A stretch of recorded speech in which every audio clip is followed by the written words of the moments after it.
Hi there. Today is Saturday, June 4th, which makes this the week 22 Create Brilliance update. Hi.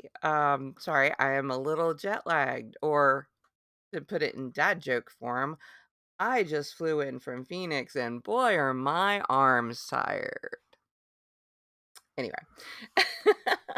No, I did just well, not just. I've been back in Georgia for a couple hours now.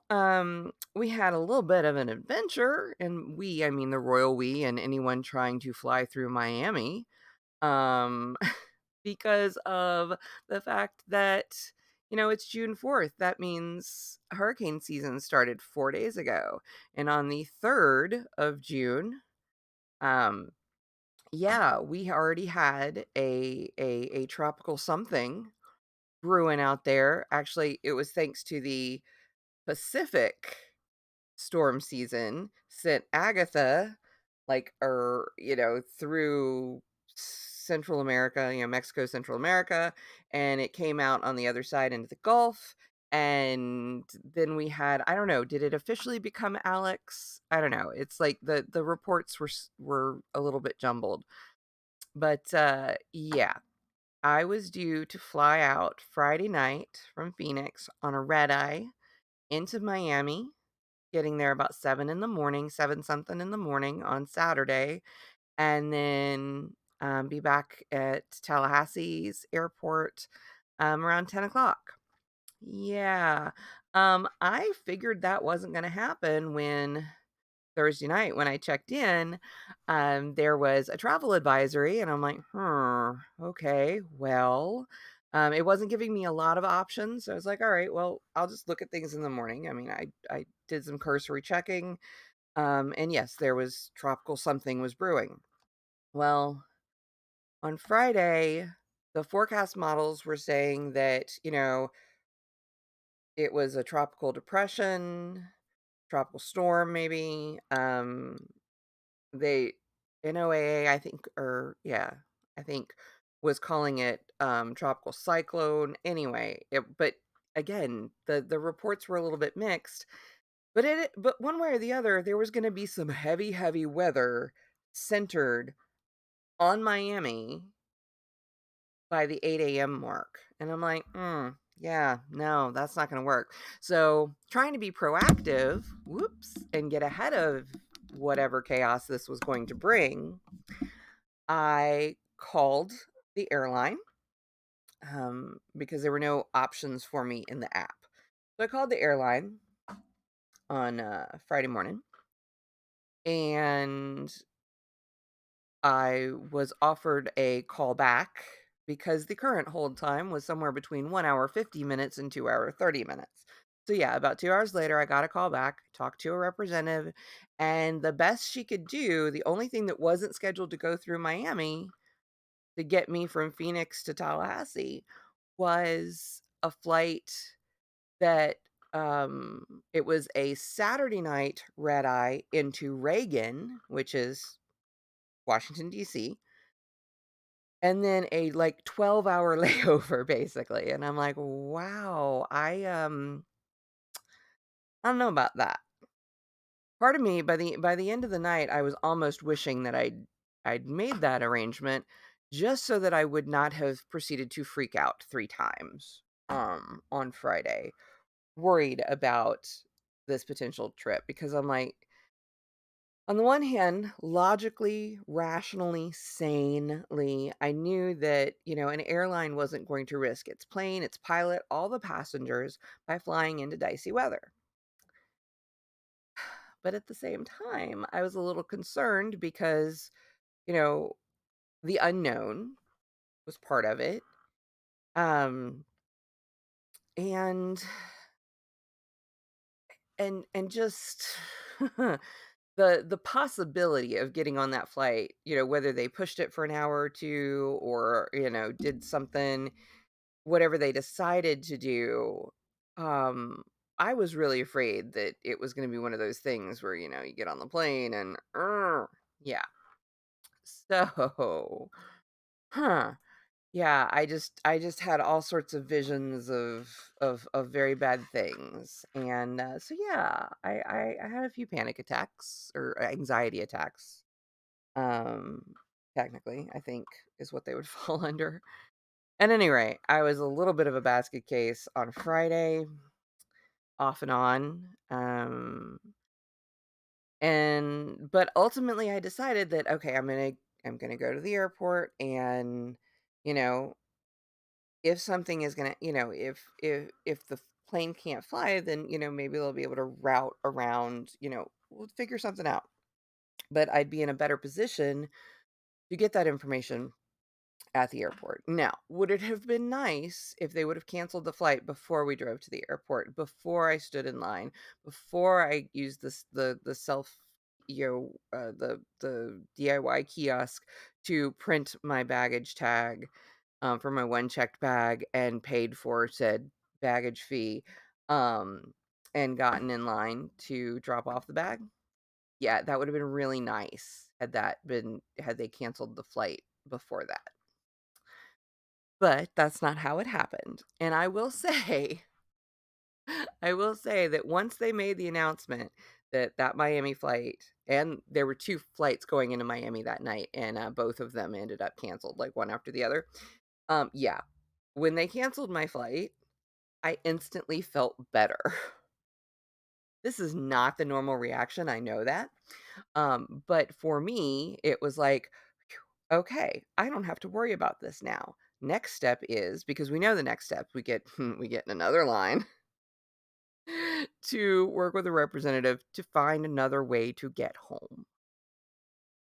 And yeah, some people in the airport were getting cranky, some were not handling it well, and I get it.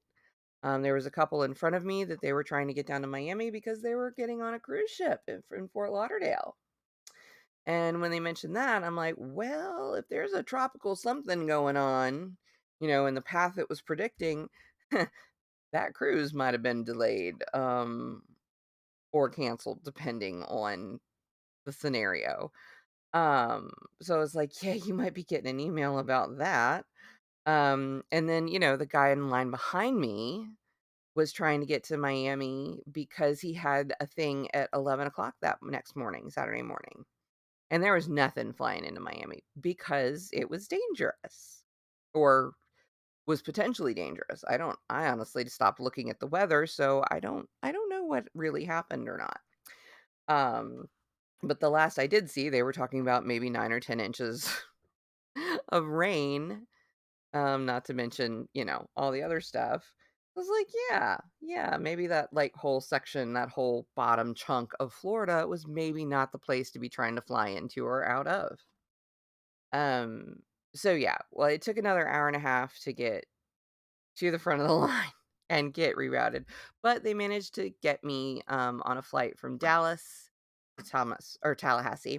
Problem was getting me to Dallas. So I ended up for the first time having to fly standby this morning. And like I said, it was 11:30 all said and done when I had my new flight booked.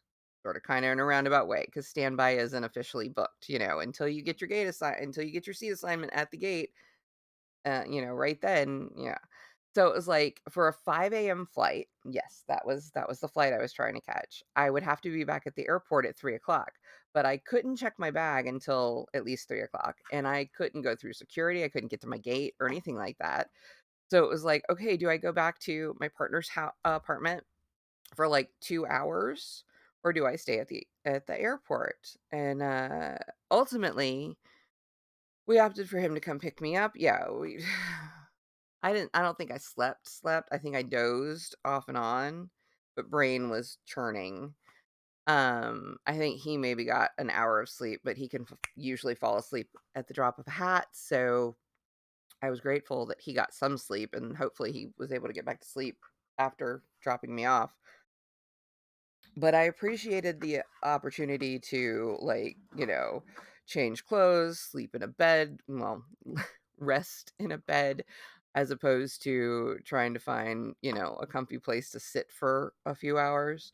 Um, And I didn't. I made it on the 5 a.m. flight. Now the thing about it was the 5 a.m. flight had, when they signed me up, supposedly I was the 2nd standby. When I got there in the morning, I was the 3rd standby. There's like 17 standbys. Not all of them made it on the plane, but there was also a 6 o'clock and a 7 o'clock going to Dallas, all 3 of which would have gotten me there, or any of the 3 would have gotten me there in time to take the connector from Dallas to Tallahassee.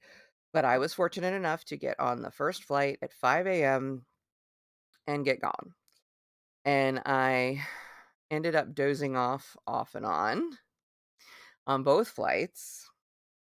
And yeah, I can't tell if I'm tired or not. It's like I kind of keep expecting like a second wind to hit.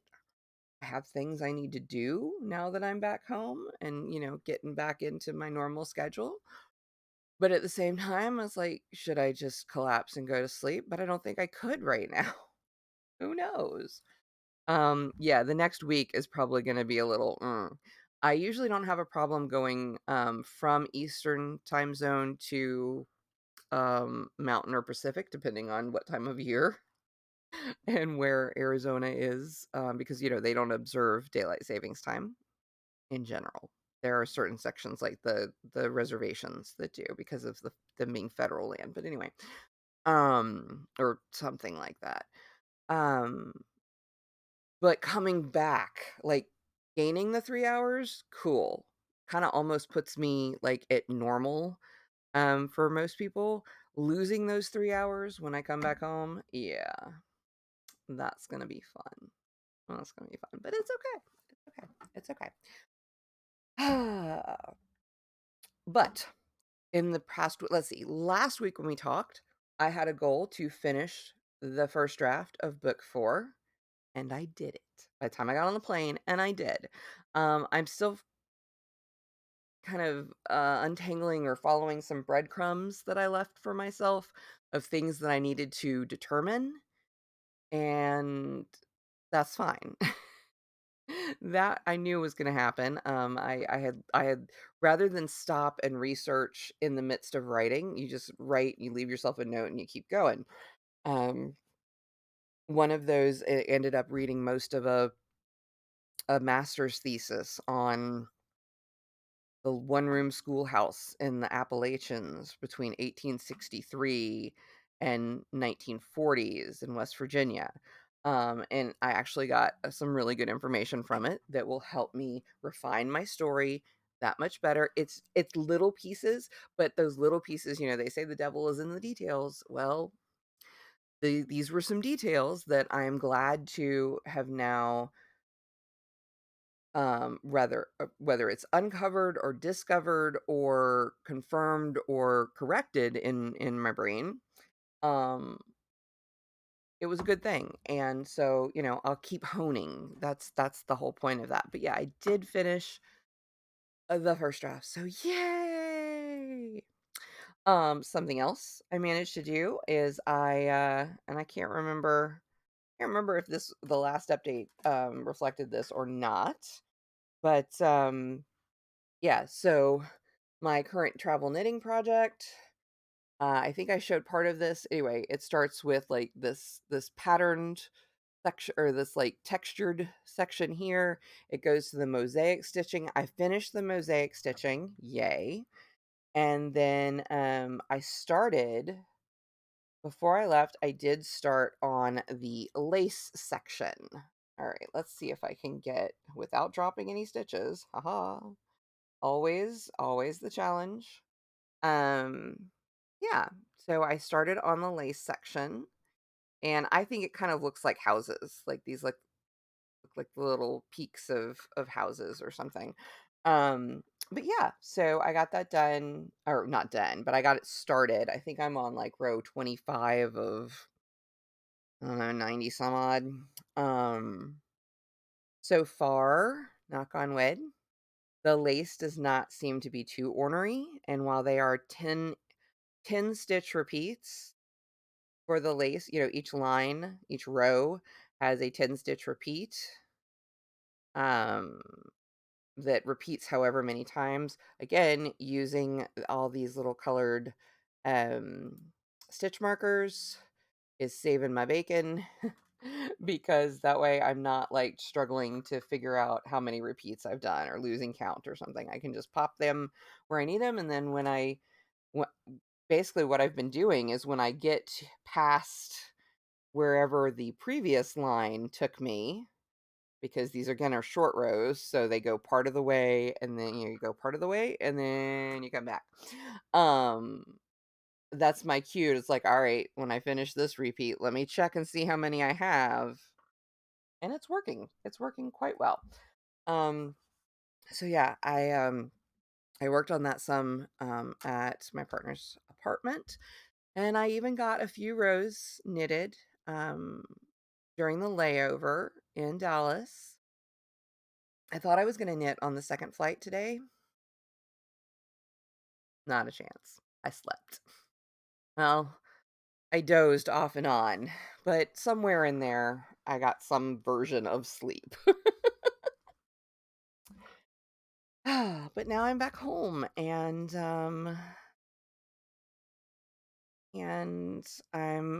I've got work this week. It's my week for cooking, so I need to do my next steps will be my menu and grocery order for this week. And, just jumping back into the swing of things.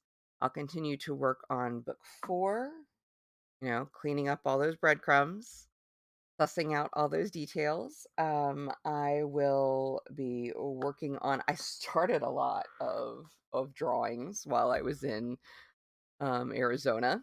I need to finish some of those. If you have been paying attention to the rest of the YouTube channel here, then you might have seen that I've put up some speed draws of the mermaid, which I am going to continue into June because I don't want to leave the mermaids, the zodiac mermaids, unfinished. I've also been slowly but surely uploading the past Stardew Valley streams that I've been doing on Saturday nights. Kind of putting those into a playlist so that anyone who's interested in, you know, watching a very chill, fun game, um, you know, come on along. But yeah, if you're not up at or available when I'm streaming on Twitch, this is a way to kind of catch up and see what's going on. I may add other games in the future. Who knows? Oh, and so it is now time to tackle the Brilliance is segment of our weekly check-in. And I really wanted to do the whole unknown thing, but I did that a while back. Um, so honestly, I don't, because yeah, I'm just like, what even is? I mean, last week it was incremental, and I still feel like that's the case. You know what? This week, week 22, Brilliance just is. Okay, let me wind that back a moment. Brilliance is. It exists. Our brilliance is inside of us, waiting to be shown. I've named this year's, theme as Create Brilliance. And yes, we are creating that brilliance day after day, but it's more like we're giving it permission to be seen because the brilliance is inside of us. We use that brilliance to create other things, to create our lives, to create our works, whatever those may be for each of us. But the brilliance is there. Now, that doesn't mean that you don't have to work for it. It doesn't mean that you don't have to appreciate it, because I think it's very easy to lose it or lose sight of it if you're not acknowledging it, if you're not working for or with it. You're not kind of cooperating. And so, yeah, I'm just gonna go with brilliance is this week because sometimes we just need to remember that it's there. We just have to access it. We just have to let it out. And so, going forward into June, into the 6th month of the year, kind of think about that. Where is your brilliance? Is it tucked away or is it on display? Ooh, that was kind of a cool little couplet there or a little rhyme. Yeah, is it tucked away or is it on display? Does it need to be on the display? No. But we also don't need to be hiding it. You do you, but I think it's important to acknowledge our innate brilliance and then be willing to show it to the world and share it with the world. Not in some self-aggrandizing way, but just acknowledging it because as we acknowledge and share our own brilliance and we allow our brilliance to be seen by the world, it encourages other people to do the same. And I think if we're all working towards showing the world our brilliance, it's not a competition, it's communication, you know? It's it's encouraging other people to be their best selves because I think brilliance is being our best selves. Brilliance comes out in so many different ways, and that's just one of many. And so, yeah, going forward this week, take care of yourself, acknowledge your brilliance, and don't be afraid to let the world see just how brilliant you are. Okay. I'm going to go get to work and start getting things organized for the week to come. And I wish you a good morning, afternoon, evening, night, weekend, or week, depending on when you see this. Take care of you. If you have the bandwidth and opportunity and desire, take care of those you love as well. But don't be afraid to show the world you're brilliant. Until next week. Bye bye.